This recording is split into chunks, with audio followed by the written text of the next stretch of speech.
몇 달 전 제 딸아이가 저녁 식탁에서 조심스럽게 이야기를 꺼냈습니다. 평소와 다름없이 국을 데워 상에 올리고 반찬을 가지런히 놓은 후에 다 함께 둘러앉아 저녁을 먹고 있던 시간이었습니다. 남편은 신문을 한쪽에 두고 밥을 먹고 있었고 저는 그날따라 국간장을 조금 더 넣어 간을 본 뒤 마음속으로 오늘은 딱 맞았다 하고 혼자 흐뭇해하고 있었지요. 그런데 딸아이가 숟가락을 내려놓으며 작은 목소리로 말했습니다. 엄마, 저 결혼하고 싶어요. 그 순간 제 귀에 그 말이 또렷하게 들어오는데 마치 시간마저 멈춘 듯 했습니다. 숟가락을 들던 제 손이 허공에서 멈추고 남편도 신문에서 눈을 떼며 딸을 바라봤습니다. 제 가슴은 순간 덜컥 내려앉으면서도 동시에 오래 기다려온 순간이 다가왔다는 묘한 벅참이 몰려왔습니다. 제 눈에는 늘 어린아이 같던 딸이 어느덧 결혼을 이야기할 만큼 자라 있었다는 사실이 믿기지 않았습니다. 아직도 잠들기 전 제 방으로 들어와 엄마 오늘 학교에서 이런 일이 있었어요 하며 들려주던 모습이 선명한데 이제는 가정을 꾸리겠다니 말입니다. 저는 얼떨떨했지만 애써 미소를 지으며 대답했습니다. 그래, 내가 행복하다면 엄마 아빠도 도와줄게. 그날 이후로 우리 집은 조금씩 달라지기 시작했습니다. 딸아이의 결혼 준비라는 큰 숙제가 생겼으니까요. 남편과 저는 조용히 서로의 눈빛을 나누었습니다. 사실 몇 년 전부터 우리는 작은 금액이라도 모아두자는 마음으로 살림을 아껴왔습니다. 장을 보러 나가면 10,000원, 20,000원씩 남겨 통장에 넣었고 명절에 친척들이 건네주는 용돈이나 뜻하지 않게 생긴 돈도 따로 모았습니다. 처음에는 막연히 언젠가 필요하겠지 했던 돈이었지만 시간이 지날수록 그 돈은 제 마음속에서 딸아이의 결혼자금이라는 이름을 가지게 되었습니다. 저는 그 통장을 볼 때마다 마음속으로 다짐하곤 했습니다. 이 돈은 절대 다른 데 쓰지 말자. 오직 우리 딸을 위한 거다. 남편도 같은 생각이었던지 가끔 늦게 들어와서는 제게 이렇게 말했습니다. 여보, 딸 혼수 준비할 날이 머지않았어. 우리가 힘이 돼줘야지. 그 말이 그렇게 든든하게 들릴 수가 없었습니다. 둘이서 아껴가며 모은 돈이라 금액이 크진 않았지만 제 마음속에서는 세상 그 무엇보다 값진 보물이었습니다. 딸에게 이 돈을 건네주며 너를 위해 오래 준비해왔다 하고 말할 날을 떠올리면 가슴이 벅차올랐습니다. 시간은 그렇게 흘러갔습니다. 딸은 예비 신랑과 구체적인 이야기를 하나둘 꺼내기 시작했고 저는 시어머니로서 해야 할 일, 엄마로서 준비해야 할 것을 마음속으로 정리해 갔습니다. 살림살이 하나를 사더라도 이건 나중에 딸아이 주면 좋겠다 싶어 신중히 고르곤 했습니다. 그런데 그 모든 설렘과 준비가 무너져 내리는 순간이 찾아왔습니다. 그것도 아주 뜻밖의 계기로 말입니다. 그러던 어느 날이었습니다. 특별히 큰일이 있던 날은 아니었지만 아침부터 마음속에 작은 결심이 생겼습니다. 그동안 모아둔 결혼자금 통장을 오랜만에 정리해봐야겠다는 생각이 들었지요. 부엌 창문을 열자 초가을 바람이 솔솔 불어왔습니다. 저는 평소처럼 밥을 짓고 간단히 아침상을 차렸습니다. 남편은 조용히 신문을 펼쳐 들었고 딸아이는 출근 준비를 하느라 분주했습니다. 평범한 일상이었는데 제 마음속에는 그날따라 묘하게 통장을 확인해야겠다는 생각이 가득 차 있었습니다. 아침 식사를 마치고 설거지를 끝낸 뒤 저는 서랍장을 열어 조심스럽게 통장을 꺼냈습니다. 몇 년간 정성껏 모아온 돈이 들어있는 통장이었기에 늘 볼 때마다 제 마음은 든든해졌습니다. 잔액이 얼마일지 대강 알면서도 통장에 새로 인쇄될 숫자를 직접 보는 것만으로도 큰 위안이 됐습니다. 저는 가방 속에 통장을 챙기고 발걸음을 은행으로 옮겼습니다. 집 근처 은행이었지만 그날따라 길이 유난히 길게 느껴졌습니다. 머릿속에는 온갖 상상이 오갔습니다. 이 정도면 혼수 준비는 넉넉히 할 수 있겠다. 예단도 걱정 없을 거야. 그렇게 생각하니 절로 입가에 미소가 번졌습니다. 은행 문을 열고 들어서자 특유의 차가운 공기와 기계 돌아가는 소리가 들려왔습니다. 저는 번호표를 뽑고 의자에 앉아 차례를 기다렸습니다. 제 앞에 앉은 젊은 부부가 대출 상담을 받는 모습이 눈에 들어왔습니다. 그들의 진지한 표정을 보며 저도 곧 결혼을 앞둔 딸아이를 위해 은행 창구에 자주 앉게 되겠구나 하는 생각이 스쳤습니다. 드디어 제 번호가 불렸습니다. 저는 창구에 앉아 통장을 내밀며 직원에게 말했습니다. 이거 통장 정리 좀 해주세요. 직원은 미소를 지으며 통장을 기계에 넣었습니다. 저는 그 짧은 순간에도 얼마나 모였을까 하는 기대감에 가슴이 두근거렸습니다. 작은 금액들이 모여 큰 돈이 된 걸 떠올리니 그저 행복했습니다. 그런데 직원이 잠시 고개를 갸웃거리더니 통장을 다시 확인하는 모습이 보였습니다. 그 순간 제 마음속에 작은 불안이 스며들었습니다. 그리고 직원이 제게 건넨 말은 제 세상을 단번에 흔들어 놓았습니다. 어머니, 잔액이 0원이십니다. 순간 제 귀가 잘못된 건 줄 알았습니다. 저는 얼떨떨한 얼굴로 직원의 손에 들린 통장을 내려다봤습니다. 눈앞에 찍힌 숫자는 분명 0이었습니다. 제가 몇 년 동안 애지중지 모아온 돈이 흔적도 없이 사라진 겁니다.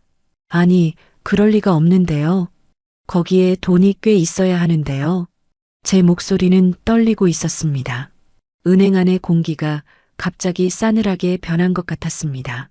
직원은 당황하지 않고 차분하게 말했습니다. 확인해보니 한 달 전에 전액 출금된 기록이 있습니다.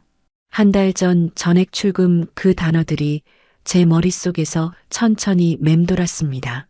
저는 도무지 이해할 수 없었습니다. 제가 직접 찾은 기억은 없었습니다. 남편 역시 그 돈에는 절대 손대지 않겠다고 늘 말해왔습니다. 그런데 어떻게, 누가, 무슨 이유로 그 돈을 가져간 걸까요? 은행을 나서는 제 발걸음은 무겁기만 했습니다. 가을바람이 불어오는데도 제 이마에는 식은땀이 맺혔습니다. 집으로 돌아오는 길은 언제나보다 길고도 무겁게 느껴졌습니다. 버스 창밖으로 보이는 사람들의 얼굴은 평온해 보였는데 유독 저만 세상에 홀로 떨어져 있는 듯한 기분이었습니다. 몇 년 동안 땀 흘려 모아온 돈이 흔적도 없이 사라졌다는 사실이 도저히 믿기지 않았습니다. 제 손에 들린 통장이 마치 무거운 돌덩이처럼 느껴졌습니다. 현관문을 열고 들어오자 남편은 거실 소파에 앉아 TV 뉴스를 보고 있었습니다. 평소처럼 편안한 모습이었지만 제 눈에는 그 순간조차 낯설게 다가왔습니다.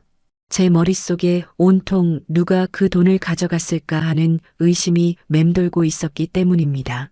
저는 신발도 제대로 벗지 않은 채 가방에서 통장을 꺼내 들고 남편 앞에 내밀었습니다. 여보, 이거 좀 봐요. 남편은 갑작스러운 제 표정에 놀란 듯 안경을 고쳤으며 통장을 들여다봤습니다. 잔액이 왜 0원이야? 남편의 얼굴에는 당황스러움이 그대로 묻어났습니다. 저는 떨리는 목소리로 은행에서 들은 말을 전했습니다. 한 달 전에 전액 출금됐대요. 근데 난 뺀 적이 없잖아요. 당신도 뺀 적 없죠? 남편은 단호하게 고개를 저었습니다. 당연하지. 그건 딸 결혼 자금이잖아. 내가 왜 그걸 건드려? 나도 지금 처음 알았어. 남편의 눈빛은 흔들림 없이 진심처럼 보였습니다. 하지만 제 마음속 불안은 전혀 가라앉지 않았습니다. 아무리 남편의 말을 믿고 싶어도 이미 눈으로 확인한 현실은 너무도 냉정했습니다. 그럼 대체 누가 어떻게? 제 목소리는 점점 작아졌습니다. 집안 공기가 무겁게 가라앉았습니다. 잠시 침묵이 흐른 뒤 남편이 입을 열었습니다. 혹시 딸이 알게 된 건 아닐까?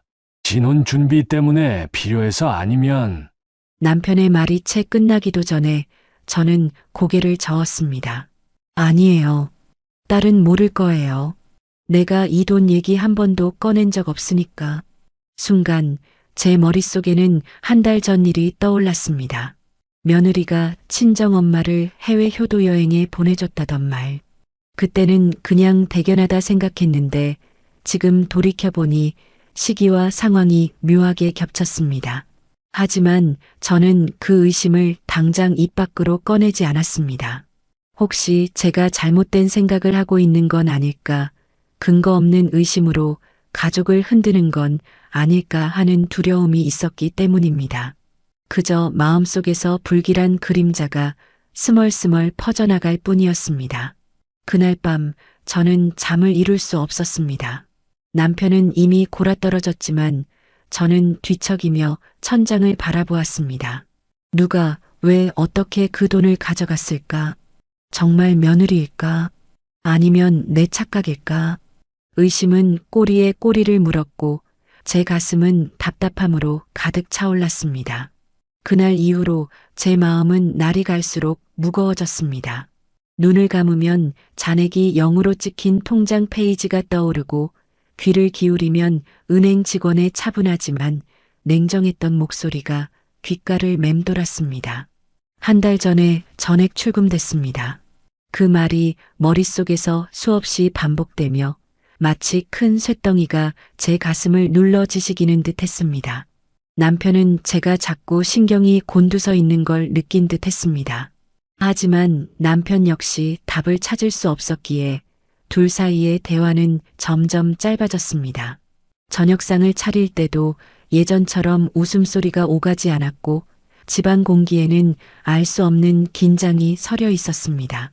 그러던 어느 날 저녁 TV에서 여행 프로그램이 흘러나오고 있었습니다.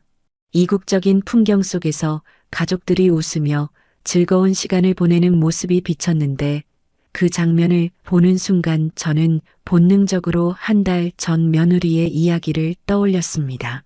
어머니, 제가 이번에 친정엄마 해외여행 보내드렸어요. 그날 며느리의 얼굴은 뿌듯함으로 가득 차 있었고 저는 참 기특하다며 칭찬까지 했습니다. 하지만 지금 생각해보니 그때가 바로 한 달 전이었습니다. 시기적으로도 금액적으로도 너무나도 절묘하게 맞아떨어졌습니다. 머릿속에서는 점점 선명한 그림이 그려졌습니다. 설마 며느리? 하지만 저는 스스로를 다그쳤습니다. 아니야, 아직 확실한 것도 없는데 함부로 의심하면 안 돼. 괜히 가족 간에 큰 상처만 남을 거야. 그럼에도 불구하고 마음속 불길은 꺼지지 않았습니다. 오히려 시간이 갈수록 더 크게 번져갔습니다. 밥을 하다가도 빨래를 개다가도 며느리의 환한 얼굴이 떠오르며 제 심장이 쿵 내려앉곤 했습니다. 결국 저는 결심했습니다. 스스로 의심만 품고 있을 수는 없다는 생각이 들었습니다. 차라리 확실하게 확인하자. 설령 며느리가 아니라는 결과가 나오더라도 최소한 제 마음은 조금은 놓일 수 있지 않겠냐는 생각이었습니다. 다음 날 아침 남편이 집을 나서자마자 저는 외투를 걸치고 가방을 챙겼습니다. 평소라면 동네 시장으로 향했겠지만 제 발걸음은 경찰서를 향하고 있었습니다. 경찰서 앞에 도착했을 때 제 발걸음은 쉽게 떨어지지 않았습니다. 내가 지금 무슨 일을 하고 있는 거지? 며느리를 의심하는 게 맞는 걸까? 혹시 내가 괜한 소란을 일으키는 건 아닐까? 수십 번 마음이 흔들렸습니다. 하지만 통장에 찍힌 0이라는 숫자가 제 등을 떠밀었습니다. 결국 저는 접수 창구에 앉아 조심스레 이야기를 꺼냈습니다. 저기 제가 모아둔 통장에 돈이 갑자기 사라졌는데요. 은행에서는 한 달 전에 전액 출금됐다고 하더라고요. 그런데 저도 제 남편도 그런 적이 없거든요. 혹시 CCTV 같은 걸로 확인할 수 있을까요? 경찰은 제 말을 묵묵히 들은 뒤 필요한 서류를 작성해 달라고 했습니다. 저는 떨리는 손으로 글씨를 써내려가며 내심 이게 정말 잘하는 일일까 하는 두려움과 이제라도 진실을 확인할 수 있겠다는 안도감 사이에서 갈팡질팡했습니다. 며칠이 지난 뒤 경찰서에서 연락이 왔습니다. 전화기를 든 제 손은 차갑게 식어 있었고 숨조차 쉬기 힘들었습니다. 경찰의 목소리는 차분했지만 그 안에 담긴 내용은 제 마음을 무너뜨리기에 충분했습니다. 통장에서 돈을 출금한 사람, 며느리 맞습니다. CCTV로 확인됐습니다. 그 순간 저는 아무 말도 할 수 없었습니다. 몸에서 힘이 빠져 의자에 털썩 앉아버렸습니다. 믿고 싶지 않았습니다. 차라리 경찰이 잘못 본 거라면 좋겠다고 간절히 바랐습니다. 하지만 현실은 너무나도 명확했습니다. 며느리가 퇴근해 집에 들어온 저녁, 저는 이미 마음의 준비를 끝내고 있었습니다. 괜히 화만 내서는 아무 의미가 없을 것 같아 차라리 차분하게 진실을 이끌어내야겠다고 다짐했지요. 얘야, 잠깐 앉아. 제가 부르는 목소리는 떨렸지만 단호했습니다. 며느리는 의아한 얼굴로 제 앞에 앉았습니다. 저는 서랍에서 꺼내온 통장을 식탁 위에 조용히 올려두었습니다. 이 통장 알지? 내가 남편이랑 우리 딸 결혼 준비하려고 몇 년 동안 조금씩 모아둔 돈이야. 그런데 지금 잔액이 0원이더라. 은행에서 확인해 보니 한 달 전에 전부 인출됐다고 해. 순간 며느리의 얼굴이 굳어졌습니다. 그러나 이내 침착한 표정을 지으며 대답했습니다. 저는 잘 몰라요. 제가 왜 그 돈을 빼요? 어머니? 저는 며느리의 눈을 똑바로 바라보며 조용히 말을 이었습니다. 내가 경찰서까지 다녀왔어. CCTV 다 확인했어. 누가 돈을 찾았는지 다 나왔더라. 그 말에 며느리의 손이 잠시 움찔하는 게 보였습니다. 하지만 곧 고개를 곧게 세우며 말했습니다. 어머니, 저 아닙니다. CCTV도 잘못 본 거겠죠? 제가 왜 그런 짓을 하겠어요? 저는 숨을 깊게 들이쉬며 목소리를 낮췄습니다. 얘야, 지금이라도 솔직히 말하면 내가 용서해 주마. 가족이니까, 내 며느리니까, 내가 진심으로 잘못을 인정하면 여기서 끝내줄 수도 있다. 하지만 끝까지 거짓말을 하면 나도 더는 어쩔 수 없다. 잠시 동안 거실은 숨조차 쉬기 힘들 만큼 무겁게 가라앉았습니다. 며느리의 시선은 이리저리 흔들렸지만 입술은 단단히 다물려 있었습니다. 그러다 결국 며느리는 떨리는 목소리로 말했습니다. 정말 아니라니까요. 제가 왜 훔쳐요? 저한테 왜 이러세요? 저는 모르는 일이에요. 그 목소리는 억울함을 가장한 듯 컸습니다. 저는 그 말을 듣는 순간 제 안에서 마지막 기대가 무너져 내렸습니다. 혹시나 솔직히 고백할까 했던 마음, 그래도 조금은 뉘우칠까 했던 희망이 한순간에 사라져버렸습니다. 저는 한동안 며느리를 똑바로 바라보다가 고개를 천천히 숙였습니다. 실망과 배신감, 그리고 깊은 한숨이 제 안에서 터져나왔습니다. 며느리는 제 말을 끝까지 부정했습니다. 아무리 제가 단호하게 사실을 내밀어도 끝내 자신은 아니라며 발뺌했습니다. 그 순간 저는 실망스러움과 동시에 깊은 허탈함을 느꼈습니다. 그런데 갑자기 며느리의 태도가 달라졌습니다. 잠시 고개를 숙이고 있던 며느리가 고개를 번쩍 들더니 목소리를 높였습니다. 어머니, 대체 저를 뭐라고 생각하시길래 자꾸 이러세요? 어떻게 며느리를 도둑 취급할 수가 있어요? 저 이렇게는 못 살아요. 여기서는 더 이상 못 지내겠어요. 그 말은 제 가슴을 또 한 번 내려쳤습니다. 저는 차분히 진실을 확인하려 했을 뿐인데 며느리는 마치 억울하다는 듯 목소리를 높이며 화를 냈습니다.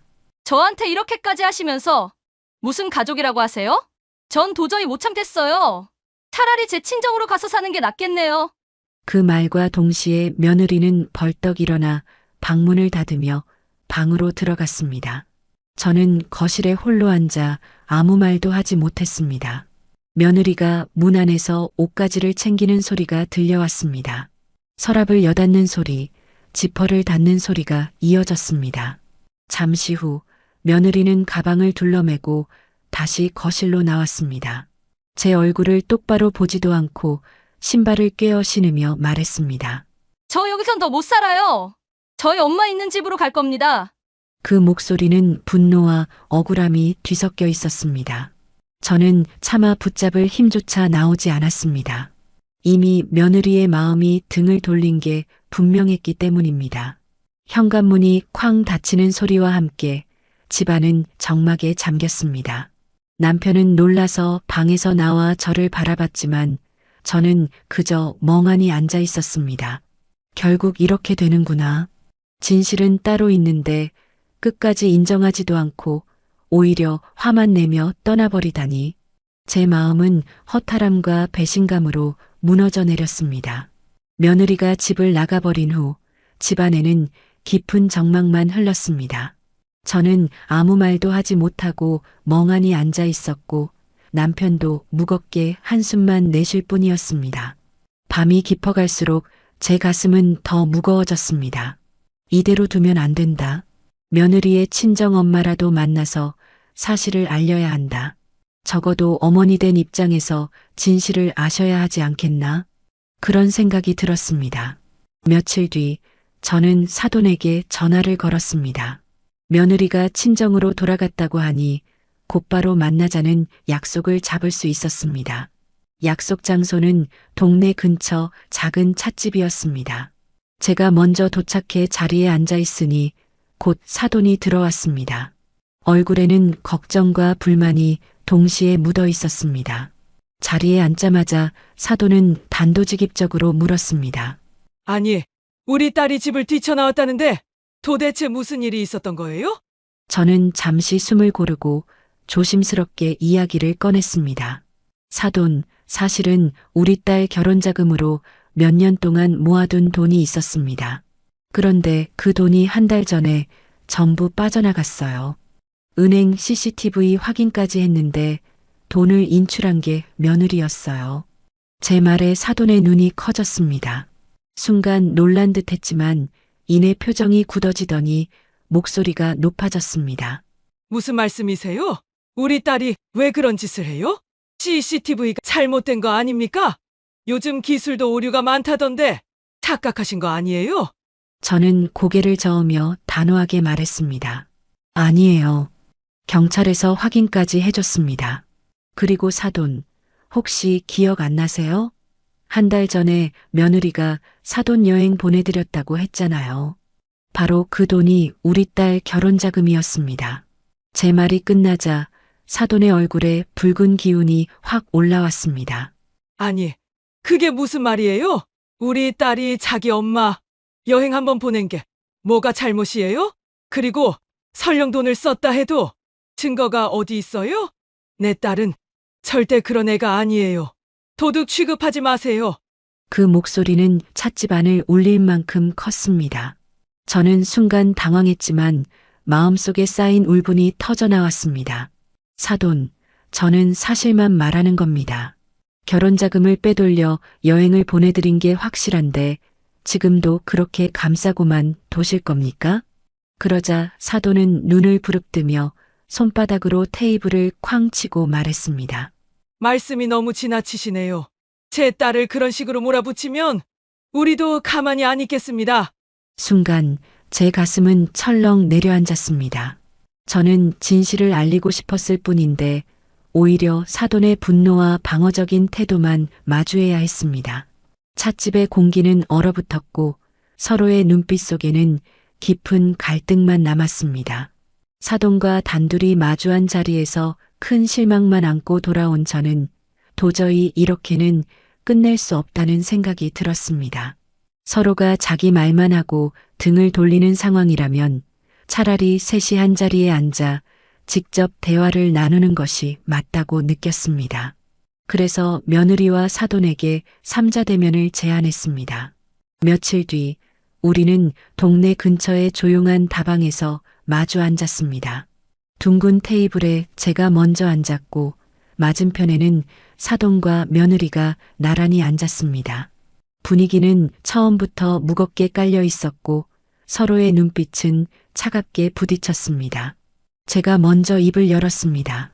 오늘 이렇게 자리를 마련한 건 서로 다른 얘기를 하고만 있으니 진실을 가려야 한다고 생각했기 때문입니다. 며느라, 내가 솔직하게 말해줬으면 한다. 이 통장에 있던 돈, 내가 뺀 거 맞지? 통장을 테이블 위에 올려두자 며느리는 곧장 눈을 피했습니다. 하지만 사돈이 팔짱을 낀 채 단호하게 대신 대답했습니다. 아니라고 말씀드렸잖아요. 우리 딸이 왜 그런 짓을 하겠습니까? 며느리라고 해서 함부로 의심하시는 건 너무하신 겁니다. 저는 고개를 저으며 말을 이었습니다. 사돈, 저도 근거 없이 이런 말하는 게 아닙니다. 은행 CCTV 확인까지 했습니다. 경찰에서도 며느리가 인출했다고 확인해 줬습니다. 지금이라도 사실을 인정하고 뉘우치면 제 마음도 풀 수 있을 겁니다. 그러자 사돈은 얼굴이 벌개지며 목소리를 높였습니다. 경찰이 뭘 잘못 본 거겠죠? 요즘 세상에 오인도 많은데 왜 굳이 제 딸을 죄인으로 만드세요? 제 딸은 절대 그런 애가 아닙니다. 저는 다시 며느리 쪽으로 몸을 돌리며 조용히 그러나 힘주어 말했습니다. 며느라, 내가 직접 대답해라. 내가 친정엄마 여행 보내드렸다고 했던 게 정확히 한 달 전이지? 그 돈 바로 이 통장에서 빠져나간 거다. 솔직하게 말해라. 지금이라도 고백하면 내가 용서할 수 있다. 순간 며느리의 눈이 흔들렸습니다. 하지만 이내 고개를 빳빳이 들며 말했습니다. 저 아니에요, 어머니. 왜 자꾸 저를 몰아붙이세요? 저는 몰라요. 여행은 제 월급에서 드린 거예요. 그 말에 저는 가슴이 철렁 내려앉았습니다. 이미 모든 증거가 분명한데도 며느리는 끝까지 발뺌했습니다. 사돈 역시 딸의 말을 두둔하며 목소리를 보탰습니다. 들으셨죠? 우리 딸이 아니라잖아요. 그런데도 계속 몰아붙이시면 저희도 더는 못 참습니다. 삼자대면의 자리에서 저는 진실 대신 더 큰 벽을 마주해야 했습니다. 며느리는 고개를 숙이지 않았고 사돈은 오히려 방패가 되어 딸을 감싸고 있었습니다. 저는 차갑게 식은 커피잔을 바라보며 이 대화로는 도저히 결론이 나지 않겠다는 것을 뼈저리게 느꼈습니다. 삼자대면의 자리는 결국 아무 결론도 내지 못한 채 끝나버렸습니다. 저는 진실을 밝히려 했지만 며느리는 부정했고 사돈은 목소리를 높이며 딸을 감쌌습니다. 찻집 문을 나서며 느낀 공기는 싸늘했고 제 발걸음은 무겁게 가라앉았습니다. 집으로 돌아오는 길, 저는 깊은 생각에 잠겼습니다. 내가 뭘 잘못했을까? 괜히 이렇게까지 일을 키운 걸까? 스스로를 탓하는 마음도 들었지만 곧 다시 떠오르는 건 빈 통장이었습니다. 숫자 0이 찍힌 그 종이는 현실이었고 그 안에는 제 몇 년간의 땀과 남편의 정성이 담겨 있었습니다. 무엇보다 딸의 결혼을 위해 모아온 돈이었습니다. 저녁 무렵 남편에게 삼자대면에서 있었던 일을 전했습니다. 남편은 제 이야기를 묵묵히 들은 뒤 이내 고개를 떨구었습니다. 여보, 이제는 말로 해결할 수 없을 것 같아. 결국 경찰 힘을 빌리는 수밖에 없겠네. 그 말에 저는 오래 망설였던 마음이 한순간에 굳어졌습니다. 그동안은 혹시나 며느리가 스스로 잘못을 인정하길 바라는 마음이 컸습니다. 가족 간의 문제니까 부끄럽더라도 안에서 풀어내고 싶었습니다. 그러나 며느리는 끝까지 발뺌했고 사돈은 오히려 저를 몰아세웠습니다. 더 이상은 제 선의와 참을성이 의미가 없다는 것을 깨달았습니다. 다음 날 아침 저는 경찰서를 다시 찾았습니다.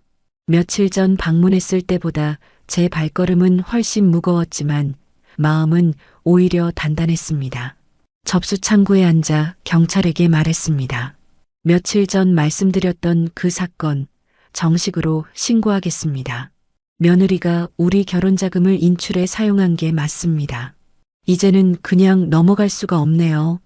경찰은 제 표정을 유심히 살피더니 고개를 끄덕이며 서류를 내밀었습니다. 저는 펜을 들고 이름을 적어 내려갔습니다. 손끝이 떨렸지만 더 이상 물러설 수 없다는 마음으로 꾹 눌렀었습니다.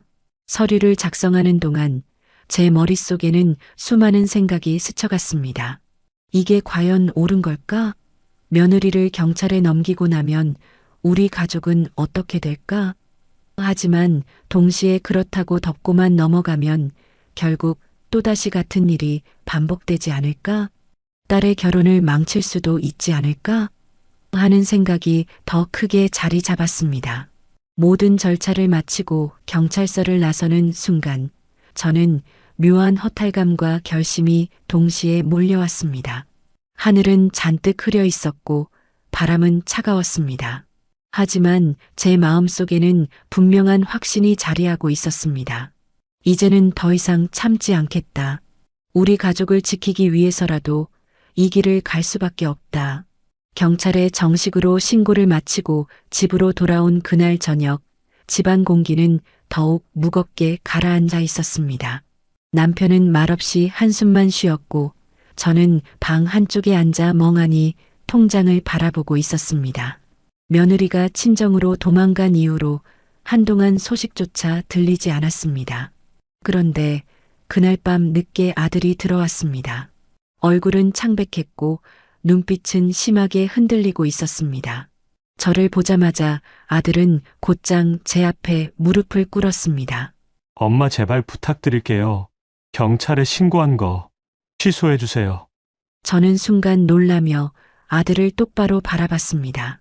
내가 지금 무슨 소리 하는 거냐? 그렇게까지 해서야 내 아내가 뉘우치겠니? 우리가 몇 년 동안 모은 돈을 그렇게 가져갔는데 내가 어떻게 모른 척해? 제 목소리는 떨렸지만 분노와 슬픔이 뒤섞여 있었습니다. 그러나 아들은 절박한 표정으로 고개를 숙였습니다. 엄마, 저도 아내가 잘못했다는 거 알아요. 하지만 경찰에 잡혀 들어가면 그때는 정말 끝이에요. 아내는 전과자가 되고 우리 아이도 평생 낙인 찍힌 가정에서 자라야 해요. 엄마, 그게 진짜 엄마가 바라는 겁니까? 그 말에 제 가슴은 철렁 내려앉았습니다. 그러나 곧 마음속에서 또 다른 울분이 터져 나왔습니다. 그럼 내 동생은? 내 동생 결혼은? 우리가 몇 년 동안 피 같은 돈을 모아온 건 어떻게 되니? 너희 아내는 자기 엄마 여행 보내주려고 우리 집안을 무너뜨렸어. 그걸 내가 눈 감아줘야 하니? 아들은 고개를 떨군 채 두 손을 꼭 쥐며 애원하듯 말했습니다. 엄마, 이번 한 번만 제발, 이번 한 번만 넘어가 주시면 안 돼요? 제가 어떻게든 다시 돈을 마련해서 채워 넣을게요. 그러니까 신고만은 취소해 주세요. 저는 아들을 바라보며 가슴이 갈갈이 찢어지는 기분이었습니다. 며느리의 잘못을 눈 감아주면 또다시 같은 일이 반복될 수도 있다는 생각이 들었습니다. 하지만 아들의 떨리는 목소리와 간절한 눈빛은 제 마음을 흔들어 놓았습니다. 아들의 간절한 목소리가 거실을 가득 메웠습니다. 두 손을 모은 채 바닥에 무릎 꿇고 앉아 있는 모습은 절박함 그 자체였습니다. 그러나 제 마음속은 복잡한 회오리 바람이 몰아치고 있었습니다. 내가 이 아이 부탁을 들어줘야 할까? 아니면 끝까지 가야 할까? 몇 년 동안 남편과 함께 아끼고 모아온 돈이 한순간에 사라졌습니다. 그 돈은 단순한 돈이 아니었습니다. 제 딸을 위해 준비한 결혼자금, 부모의 마음이자 정성이었습니다. 그런데 그 소중한 돈을 며느리가 제멋대로 가져다 썼습니다. 그것도 친정엄마 여행을 위해서 말입니다. 그런데도 지금 제 앞에 앉아 있는 아들은 잘잘못을 따지기보다 오직 아내를 지키려는 마음뿐이었습니다. 엄마, 제발요. 아내가 경찰에 불려다니는 꼴은 못 보겠어요. 제가 다 책임지고 갚을게요. 그러니까 신고만은 취소해 주세요. 아들의 목소리에는 울음이 섞여 있었습니다. 저는 그 모습을 바라보며 마음이 무너져 내리는 듯 했습니다. 저 아이가 저렇게까지 애원하는데 정말 취소해야 하나? 하지만 취소하면 며느리가 진심으로 잘못을 뉘우칠까? 아니면 또다시 우리 집안을 흔드는 일을 저지를까? 고개를 숙이고 있는 아들의 뒷모습을 보자 어릴 적 그 아이가 떠올랐습니다. 아직 초등학교에 다니던 시절 운동장에서 넘어져 무릎이 까져 울던 모습, 고등학교 입시 결과를 들고 와 제 품에 안기던 모습, 늘 순하고 착하기만 했던 아들이 지금은 아내의 잘못을 덮기 위해 제 앞에서 무릎을 꿇고 있었습니다. 저는 속으로 수없이 자문했습니다. 아들을 위해서라도 눈 감아야 할까? 아니면 딸을 위해서 또 내 양심을 위해서라도 끝까지 가야 할까? 남편이 옆에서 조용히 상황을 지켜보다가 무겁게 한마디 했습니다. 여보, 선택은 당신이 해야 해. 하지만 잊지 마. 우리가 지켜야 할 건 단순히 돈이 아니라 우리 가족의 믿음이야. 그 말은 제 가슴 깊숙이 파고들었습니다. 며느리의 잘못을 덮어주면 아들은 안도할지 몰라도 딸에게는 돌이킬 수 없는 상처가 될 것이고 나 자신에게도 씻을 수 없는 후회가 될지도 모른다는 생각이 들었습니다. 아들은 여전히 바닥에 무릎 꿇고 있었습니다. 눈가가 붉게 젖어 있었고 두 손은 떨리고 있었습니다. 저는 그 모습을 보며 가슴이 아프면서도 동시에 결단의 순간이 다가오고 있음을 느꼈습니다. 거실은 적막했습니다. 아들은 여전히 무릎을 꿇은 채 두 손을 모으고 있었고 저는 한참 동안 그 모습을 지켜보다가 천천히 입을 열었습니다. 그만해라. 취소는 절대 안 된다. 제 목소리는 낮았지만 단단하게 울려 퍼졌습니다. 순간 아들은 제 말을 믿기 힘들다는 듯 눈을 크게 떴습니다. 엄마 제발요. 다시 한 번만 생각해 주세요. 아내가 잘못한 건 알지만 그래도 우리 가정은 지켜야 하지 않겠어요? 신고만 취소하면. 그러나 저는 그의 말을 단호히 끊었습니다. 아들아, 내 마음은 알겠다. 하지만 나는 더 이상 물러설 수 없다. 이건 단순히 내 아내 하나만의 문제가 아니야. 내 동생 결혼이 걸린 문제고 우리 부부가 수십 년 함께 모아온 정성과 믿음이 담긴 돈이야. 그걸 제멋대로 가져갔다? 그건 가족을 배신한 거다. 내가 그걸 보고도 모른 척한다면 우리 집안은 더 이상 설 자리가 없어. 아들은 절망한 듯 고개를 숙였습니다. 손등이 떨리고 있었고 눈가에는 눈물이 맺혔습니다. 저는 차갑게 굳은 얼굴로 말을 이어갔습니다. 내 아내가 진심으로 잘못을 뉘우치고 용서를 구한다면 그때 가서 생각해 볼 수는 있겠지. 하지만 지금은 어떤가? 끝까지 발뺌하고 오히려 화를 내며 친정으로 도망쳤다. 그리고 너까지 나서서 덮어달라 애원한다니 그게 더 큰 상처가 되는 거야. 남편도 옆에서 무겁게 거들었습니다. 네, 엄마 말이 맞다. 이건 결코 덮고 넘어갈 일이 아니다. 우리도 부모로서 그리고 가정의 어른으로서 할 일을 해야 한다. 아들은 입술을 깨물며 아무 말도 하지 못했습니다. 저는 마지막으로 제 결심을 다시금 확실히 전했습니다. 아들아, 나는 내 엄마고 내 편이고 싶다. 하지만 이번 일만큼은 내 편을 들 수 없다. 취소는 없다. 끝까지 갈 거다. 그 말은 단호했지만 동시에 제 가슴을 갈라놓는 듯 아팠습니다. 그러나 그 순간만큼은 제가 흔들리지 않는 것이 우리 가족을 위해서라도 반드시 필요하다고 믿었습니다. 제 말이 끝나자 거실에는 한동안 정막만 흘렀습니다. 아들은 고개를 푹 숙인 채 한참을 그대로 있었습니다. 두 손은 무릎 위에서 굳어 있었고 어깨는 점점 떨려왔습니다. 엄마, 아들이 간신히 입을 열었지만 목소리는 금세 꺾였습니다. 다시 말하려 했으나 입술을 깨문 채 눈물을 삼켰습니다. 더는 할 말이 없다는 듯 아들은 천천히 자리에서 일어나 방으로 들어갔습니다. 방문이 닫히는 소리가 유난히 크게 울렸습니다. 그 순간 집안은 다시 깊은 고요 속으로 빠져들었습니다. 저는 소파에 그대로 앉아 있었지만 몸은 돌덩이처럼 무거웠습니다. 남편도 옆에서 말을 꺼내지 못한 채 담배를 손에 쥐고 창밖만 바라봤습니다. 저는 한 손으로 이마를 짚었습니다. 심장은 여전히 빠르게 뛰고 있었고 가슴 한켠에서는 쓰라린 통증이 밀려왔습니다. 아들을 향해 그렇게 단호하게 말하는 것이 얼마나 힘든 일이었는지 스스로 잘 알고 있었습니다. 내가 너무 매정한 건 아닐까? 그래도 아들이 저렇게까지 빌었는데 한편으로는 흔들렸습니다. 그러나 다시 떠오르는 건 빈 통장이었습니다. 0이라는 숫자가 눈앞에 아른거렸습니다. 그건 단순한 돈이 아니었습니다. 딸의 미래, 부모의 땀, 가족의 믿음이었습니다. 그걸 무너뜨린 며느리의 행동을 덮어준다면 앞으로 우리 집안에서 무엇이 옳고 그른지를 누가 말할 수 있겠습니까? 저는 창밖으로 서서히 어두워지는 하늘을 바라보았습니다. 바람이 불어 나뭇잎이 흔들리고 있었지만 제 마음은 한순간도 흔들려선 안 된다고 스스로 다짐했습니다.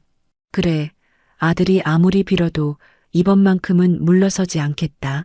나를 원망하더라도 지금은 내가 어른으로서 해야 할 일을 하는 거다. 그렇게 스스로를 붙잡으며 저는 소리 없는 한숨을 길게 내쉬었습니다. 며느리가 친정으로 돌아간 지 며칠이 지났습니다. 집은 여전히 싸늘했고 아들은 방에서 좀처럼 나오지 않았습니다. 저는 매일 무겁게 하루를 버텼지만 머릿속은 온통 며느리의 행방과 그 가족의 반응이 떠올랐습니다. 소문은 빠르게 퍼졌습니다. 동네 지인에게 전해 들으니 며느리는 친정집에 머물며 주변에 이렇게 말하고 다닌다고 했습니다. 나는 아무 잘못이 없는데 시어머니가 괜히 나를 몰아붙여서 억울하다. 결혼 자금을 내가 훔쳤다는 누명을 씌웠다. 그 말을 들었을 때 제 온몸에 힘이 빠졌습니다. 진실은 뻔히 있는데 며느리는 스스로 억울한 사람으로 꾸며 주변에 알리고 있었던 것입니다. 사돈 역시 며느리의 말을 전적으로 믿는 듯 했습니다. 친정에선 연일 가족들이 모여 딸을 왜 도둑 취급하느냐, 그 집에서 더는 못 살겠다는 이야기를 했다고 했습니다. 심지어 몇몇 친척들은 며느리 편을 들며 저희 집을 원망하는 말까지 하고 있었습니다. 며느리는 친정집 거실에서 울며 어머니에게 하소연했습니다. 엄마, 나 억울해. 시어머니가 CCTV 잘못 본 걸로 나한테 뒤집어 씌우고 있어. 내가 무슨 도둑이야. 엄마도 알잖아. 내가 그럴 애 아닌 거. 사돈은 그 옆에서 딸의 등을 토닥이며 분노에 찬 목소리로 대답했습니다. 내 딸을 누가 감히 그런 식으로 몰아붙여? 아무리 시어머니라고 해도 말도 안 되는 누명을 씌우다니. 이건 가만둘 수 없어. 그 대화는 곧 격해졌습니다. 사돈은 딸을 두둔하며 오히려 저희 집을 나무랐고 며느리는 눈물을 흘리며 억울함을 호소했습니다. 결국 두 사람은 입을 모아 말했습니다. 그 집에서는 더 이상 못 산다. 우리 쪽에서도 대응을 해야겠다. 그 말은 마치 칼처럼 제 가슴을 찔렀습니다. 저는 경찰 수사로 진실을 밝히려는 입장이었지만 며느리와 사돈은 이미 저를 가해자로 몰아가고 있었습니다. 며느리와 사돈이 오히려 억울하다며 목소리를 높이고 있다는 이야기는 곧 제 귀에도 들어왔습니다. 동네 사람들을 통해서 또 친척들 사이에 말로 전해지며 점점 더 크게 부풀려지고 있었습니다. 며느리가 억울해서 친정으로 도망갔다더라. 시어머니가 며느리를 도둑으로 몰았다더라. 소문은 사실을 비틀며 돌고 돌았습니다. 저는 억울했지만 해명할 기회조차 쉽게 오지 않았습니다. 이미 며느리 쪽에서는 자신들이 피해자라고 주장하고 있었으니 말입니다. 집안 분위기도 무거웠습니다. 아들은 여전히 방 안에 틀어박혀 나오지 않았고 남편 역시 무겁게 한숨만 내쉬며 말을 아꼈습니다. 저 혼자만이 이 상황의 무게를 짊어지고 있는 듯 했습니다. 며칠 뒤 남편의 먼 친척이 전화를 걸어왔습니다. 목소리에는 미묘한 비난과 걱정이 섞여 있었습니다. 아니, 무슨 일이에요? 사돈 댁에서 우리 집안을 이렇게 욕하고 다니는데 어쩌자는 겁니까? 그냥 집안 망신만 되는 거 아니에요? 그 말에 저는 가슴이 철렁 내려앉았습니다. 진실을 바로잡으려 경찰에 신고까지 했지만 오히려 세상에는 제가 며느리를 괜히 몰아세운 괴팍한 시어머니처럼 소문이 나고 있었습니다. 그날 저녁 저는 방 한켠에 앉아 오래도록 생각했습니다. 내가 정말 잘못한 걸까? 아니야, 나는 진실을 밝혔을 뿐이야. 그런데 왜 모두가 나를 원망하는 걸까? 마음은 끝없이 흔들렸습니다. 남편이 제 옆에 와 앉아 조용히 말했습니다. 여보, 흔들리지 마. 결국 경찰에서 진실이 드러날 거야. 사람들 말에 너무 휘둘리지 말자.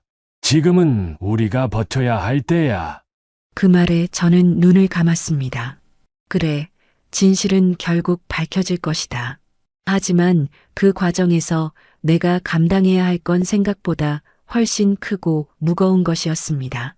며느리와 사돈은 딸을 감싸며 맞서고 있었고 세상은 점점 저를 몰아세우고 있었습니다. 이 싸움은 이제 시작일 뿐이구나. 저는 다시 한번 스스로를 다잡으며 차가운 밤 공기를 창문 너머로 느꼈습니다.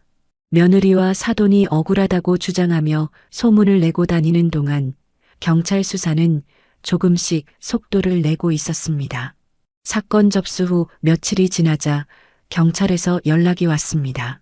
며느님을 포함한 관련자들을 불러 조사할 예정입니다. 어머니도 참고인으로 오셔야 합니다. 전화기를 내려놓는 순간 제 손끝이 차갑게 식었습니다. 드디어 진실을 밝힐 자리가 열리겠구나 하는 기대와 또 어떤 소동이 벌어질지 모른다는 두려움이 동시에 엄습했습니다. 조사 당일 경찰서 조사실 앞 의자에 앉아 기다리고 있던 저는 긴장으로 온몸이 굳어 있었습니다. 잠시 후 문이 열리며 며느리와 사돈이 함께 들어오는 모습이 보였습니다. 며느리는 눈가가 벌겋게 부어 있었지만 억울함을 호소하는 듯 고개를 빳빳이 세우고 있었습니다. 사돈은 팔짱을 낀 채 강한 눈빛으로 경찰을 응시하며 딸 옆을 지켰습니다. 경찰의 질문은 차분하게 이어졌습니다. 이 계좌에서 출금된 돈 직접 인출하신 게 맞습니까? 며느리는 단호하게 대답했습니다. 아닙니다. 저는 그런 적 없어요.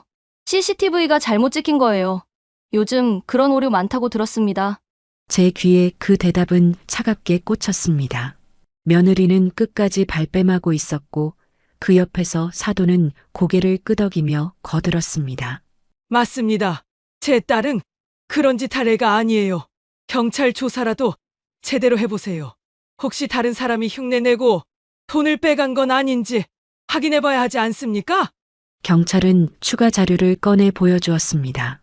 은행에서 확보한 CCTV 화면이었습니다. 흐릿하지도 않았습니다. 화면 속에는 분명 며느리가 서류를 제시하고 돈을 인출하는 모습이 담겨 있었습니다.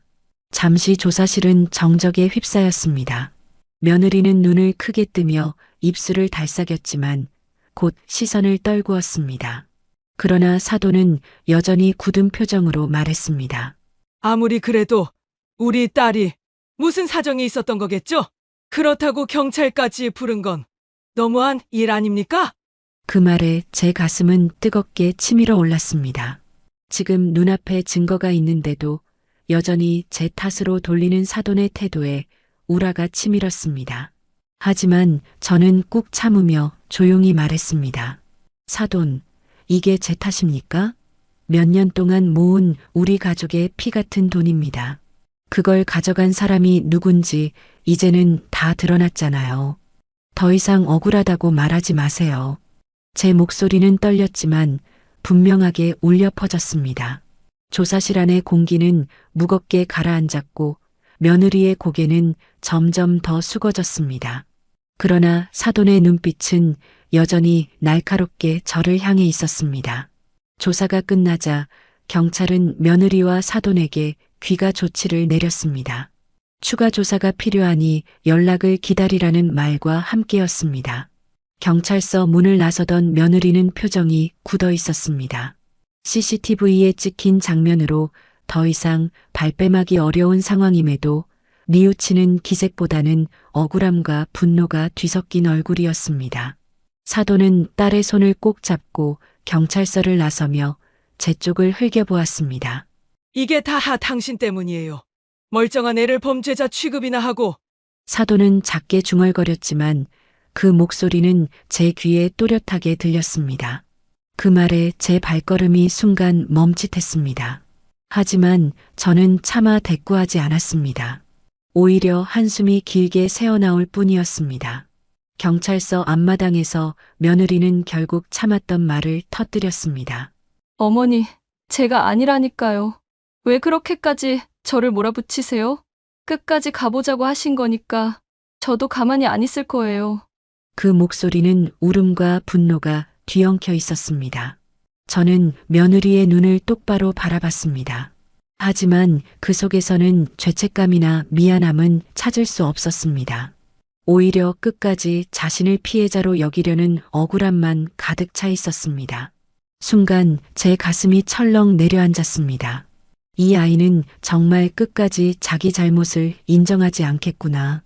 지금 이 자리에서조차 용서를 구하지 않는다면 앞으로 어떤 상황이 닥쳐도 변하지 않을 거라는 절망감이 엄습했습니다. 사돈은 며느리를 끌어안으며 말했습니다. 괜찮아. 딸 내가 잘못한 거 없어. 우리가 다 이겨낼 거야. 그 모습을 바라보는 제 눈가가 뜨겁게 달아올랐습니다. 억울하고 분노스러웠지만 동시에 허탈감이 밀려왔습니다. 몇 년 동안의 정성과 희망이 이렇게 무너져 내리고 있는데 정작 잘못을 저지른 당사자는 끝내 고개조차 숙이지 않았습니다. 경찰서를 나서 집으로 돌아가는 길, 차창 밖으로 스쳐가는 풍경이 흐릿하게만 보였습니다. 마음속에서는 두 가지 목소리가 싸우고 있었습니다. 끝까지 가야 한다. 그래야 진실이 밝혀진다. 하지만 이렇게 가면 정말 가족은 돌이킬 수 없을 만큼 갈라지고 말 것이다. 무거운 갈등 속에서 저는 한 손으로 가슴을 꼭 짚었습니다. 차가운 바람이 스며들었지만 제 안은 불길처럼 뜨겁게 타오르고 있었습니다. 경찰 조사가 끝난 뒤에도 집안 공기는 풀릴 기미가 보이지 않았습니다. 며느리는 여전히 친정에 머물렀고 사돈은 딸을 감싸며 오히려 우리 집을 원망했습니다. 하지만 시간이 흐를수록 아들의 얼굴은 점점 수척해지고 마음은 더 깊은 수렁에 빠져드는 듯 했습니다. 어느 날 저녁 아들은 결국 친정으로 며느리를 찾아갔습니다. 작은 거실에 마주 앉은 두 사람 사이에는 무거운 침묵이 흘렀습니다. 아들은 잠시 머뭇거리다 깊은 한숨을 내쉬고 며느리를 바라봤습니다. 여보, 이제 그만하자. 제발 그만 좀 버텨. 며느리는 눈을 피하며 퉁명스럽게 대꾸했습니다. 내가 뭘 버텨? 난 잘못한 게 없는데. 아들은 두 손을 무릎 위에 꼭 쥐며 떨리는 목소리로 말했습니다. CCTV에 다 나왔잖아. 경찰도 확인했잖아. 더 이상 아니라고 잡았다면 우리 가족은 완전히 끝장이야. 당신이 계속 부인하면 우리 엄마는 끝까지 갈 수밖에 없어. 그 말에 며느리의 얼굴이 굳어졌습니다. 잠시 말문을 닫더니 억지로 웃으며 말했습니다. 그럼 당신은 지금 날 범인으로 모는 거야? 당신마저 날 안 믿는 거야? 아들은 고개를 절레절레 저으며 간절하게 손을 뻗었습니다. 나도 믿고 싶어 하지만 현실은 다 드러났잖아. 이제는 자수하고 어머니께 무릎 꿇고 용서를 구해야 해. 그게 우리가 살 길이야. 그래야 우리 아이도 우리도 다시 시작할 수 있어. 목소리는 점점 떨렸고 눈가에는 눈물이 맺혔습니다. 여보, 제발 내 말 좀 들어줘. 당신이 잘못을 인정해야 내가 설 수 있어. 내가 아무리 막으려고 해도 이대로 가면 당신은 경찰에 끌려갈 수밖에 없어. 며느리는 손끝을 꼬집으며 시선을 떨궜습니다. 억울하다는 말이 목구멍까지 차올랐지만 동시에 남편의 간절한 눈빛이 가슴을 짓누르고 있었습니다. 아들은 마지막으로 떨리는 목소리로 말했습니다. 당신이 지금 용기를 내야 해. 그게 진짜 우리 가족을 살리는 길이야. 아들의 목소리는 점점 더 떨렸고 간절함이 묻어났습니다. 그러나 며느리는 여전히 고개를 숙인 채 대답하지 않았습니다. 두 손을 무릎 위에 올려놓은 채 손끝만 꼼지락거릴 뿐이었습니다. 잠시 정적이 흐르다가 며느리의 눈가가 붉게 물들기 시작했습니다. 결국 눈물이 뚝뚝 떨어져 치마 위를 적셨습니다. 나도 알아. 잘못한 거 알아. 그런데 입술을 달싹였지만 말은 쉽게 이어지지 않았습니다. 눈물이 쏟아지면서도 목소리는 작게 끊어졌습니다. 아들은 그 순간 재빨리 며느리의 손을 잡았습니다. 여보, 지금이 마지막 기회야. 어머니께 가서 무릎 꿇고 말씀드리자. 그러면 어머니도 언젠가는 마음을 풀 거야. 하지만 며느리는 손을 잡힌 채로 고개를 세차게 저었습니다. 아니, 아직은 못하겠어. 지금 내가 잘못했다고 말하면 난 영원히 시어머니 눈에 도둑년으로 남을 거야. 친정에서도 날 흉볼 거고 다 끝나버려. 그 말은 흐느낌 속에서 나왔습니다. 죄책감과 두려움, 억울함이 한꺼번에 뒤엉킨 듯 했습니다. 아들은 애타는 마음으로 며느리의 어깨를 붙잡았습니다. 그럼 버틸 거야? 끝까지 발뺌하면 더 크게 무너지는 거야. 지금은 무릎 꿇는 게 수치스럽게 보여도 그게 우리 가정을 살리는 길이라고? 그러나 며느리는 고개를 푹 떨군 채 흐느낌만 흘렸습니다. 마음은 이미 무너져 있었지만 입으로 잘못했다라는 말을 내뱉을 용기만은 끝내 나오지 않았습니다. 방 안의 공기는 숨막히게 무거워졌습니다. 아들은 손을 놓지 못한 채 며느리를 바라보았고 며느리는 눈물 속에서 갈등하며 침묵으로 일관했습니다. 며느리는 남편 앞에서 끝내 결정을 내리지 못한 채 눈물만 흘렸습니다. 마음 한구석에서는 죄책감이 무겁게 짓눌렀지만 입 밖으로 고백하는 순간 자신이 무너질 것 같은 두려움이 더 컸습니다.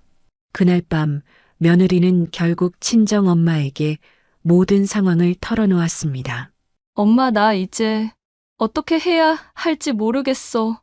남편이 계속 자수하라고 시어머니께 용서를 빌라고 하는데 나 그 말 들으니까 숨이 막혀 잘못한 건 알지만 그 말대로 하면 난 영원히 도둑으로 찍히는 거잖아.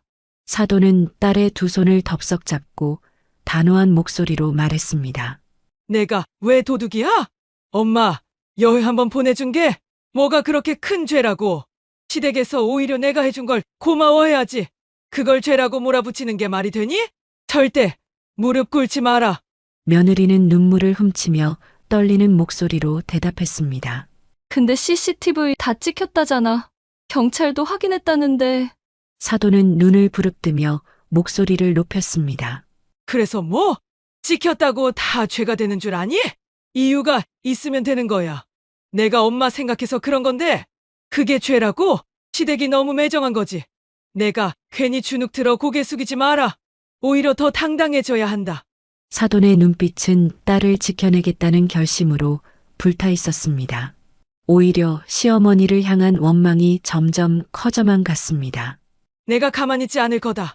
내가 울며 무릎 꿇을 일은 없어. 시댁에서 뭐라 하든 내 편은 내가 돼줄 거야. 이번엔 내가 나설 차례다.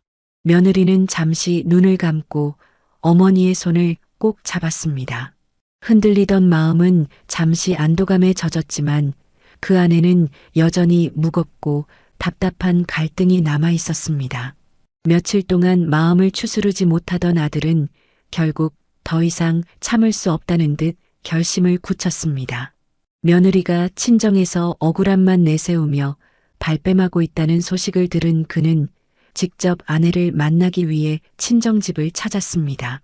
작은 거실, 두 사람만 마주 앉은 자리. 아들의 눈빛은 더 이상 흔들림이 없었습니다. 긴 침묵 끝에 아들이 굳은 목소리로 입을 열었습니다.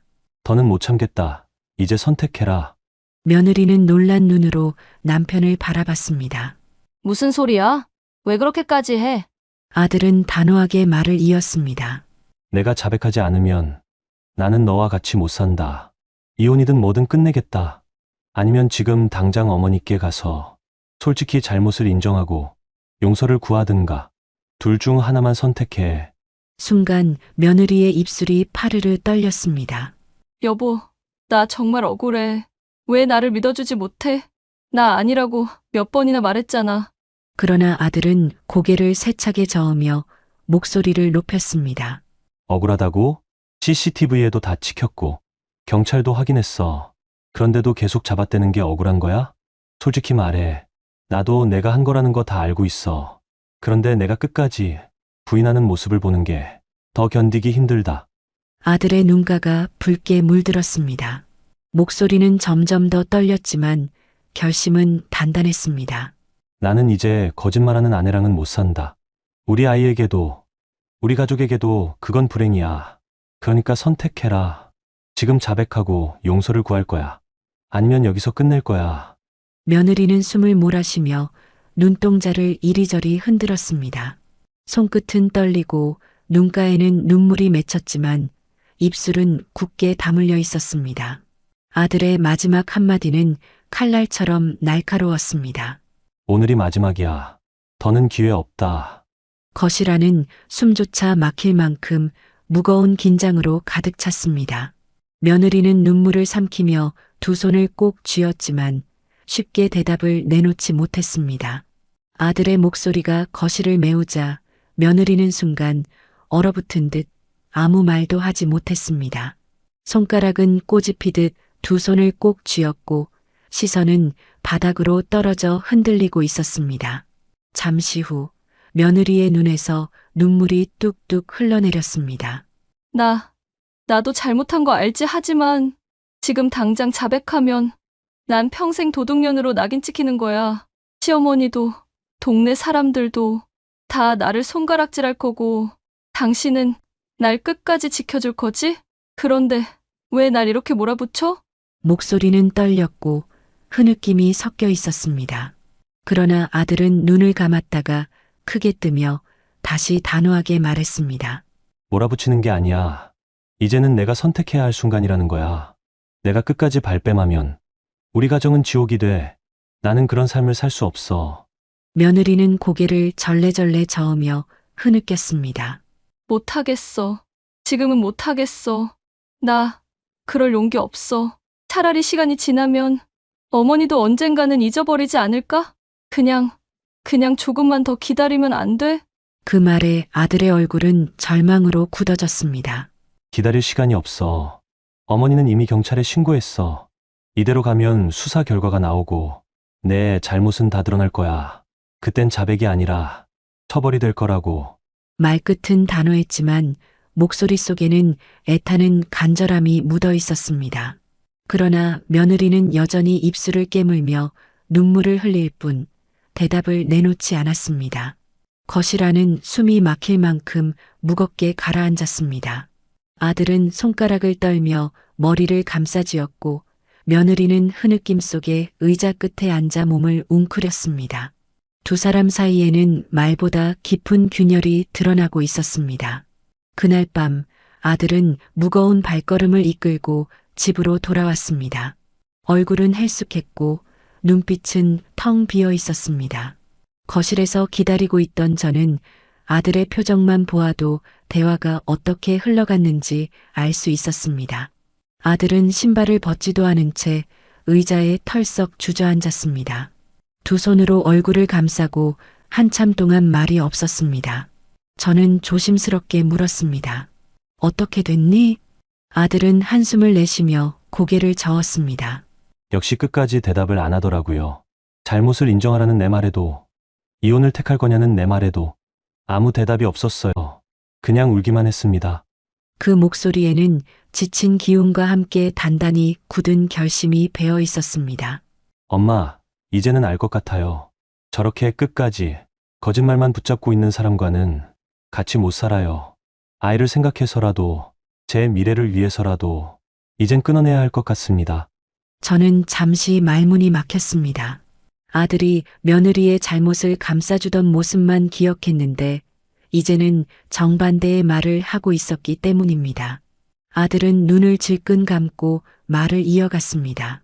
엄마, 사실 저도 처음에는 아내를 지켜주고 싶었어요. 그래서 신고를 취소해달라고 울며 빌기도 했죠. 하지만 이제는 아니에요. 아내가 스스로 잘못을 인정하지 않는 이상 우리 가정은 이미 끝난 겁니다. 저는 이혼을 선택하겠습니다.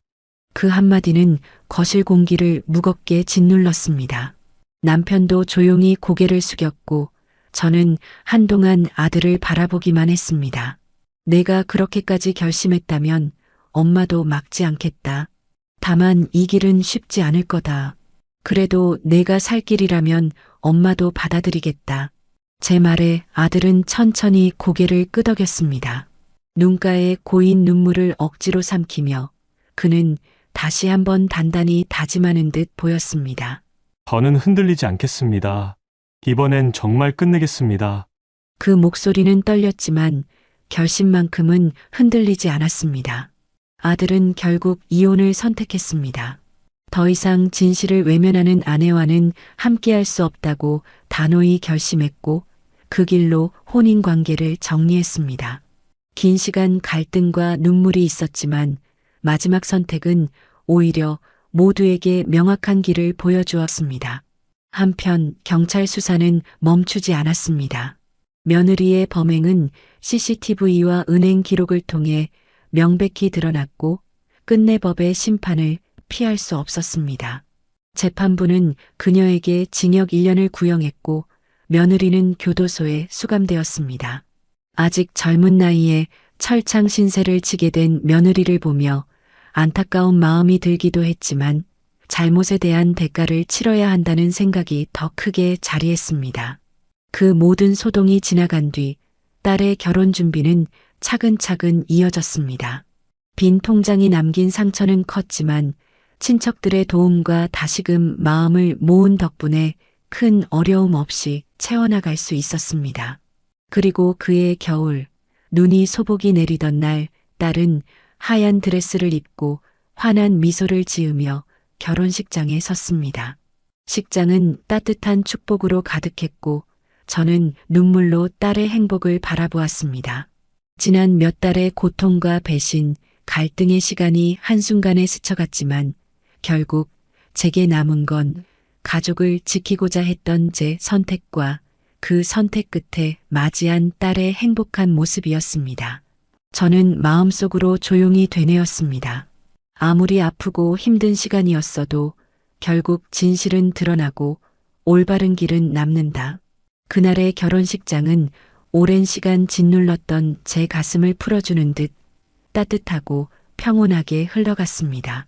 그렇게 우리는 다시 한번 무너졌던 가족의 울타리를 세워갈 수 있었습니다.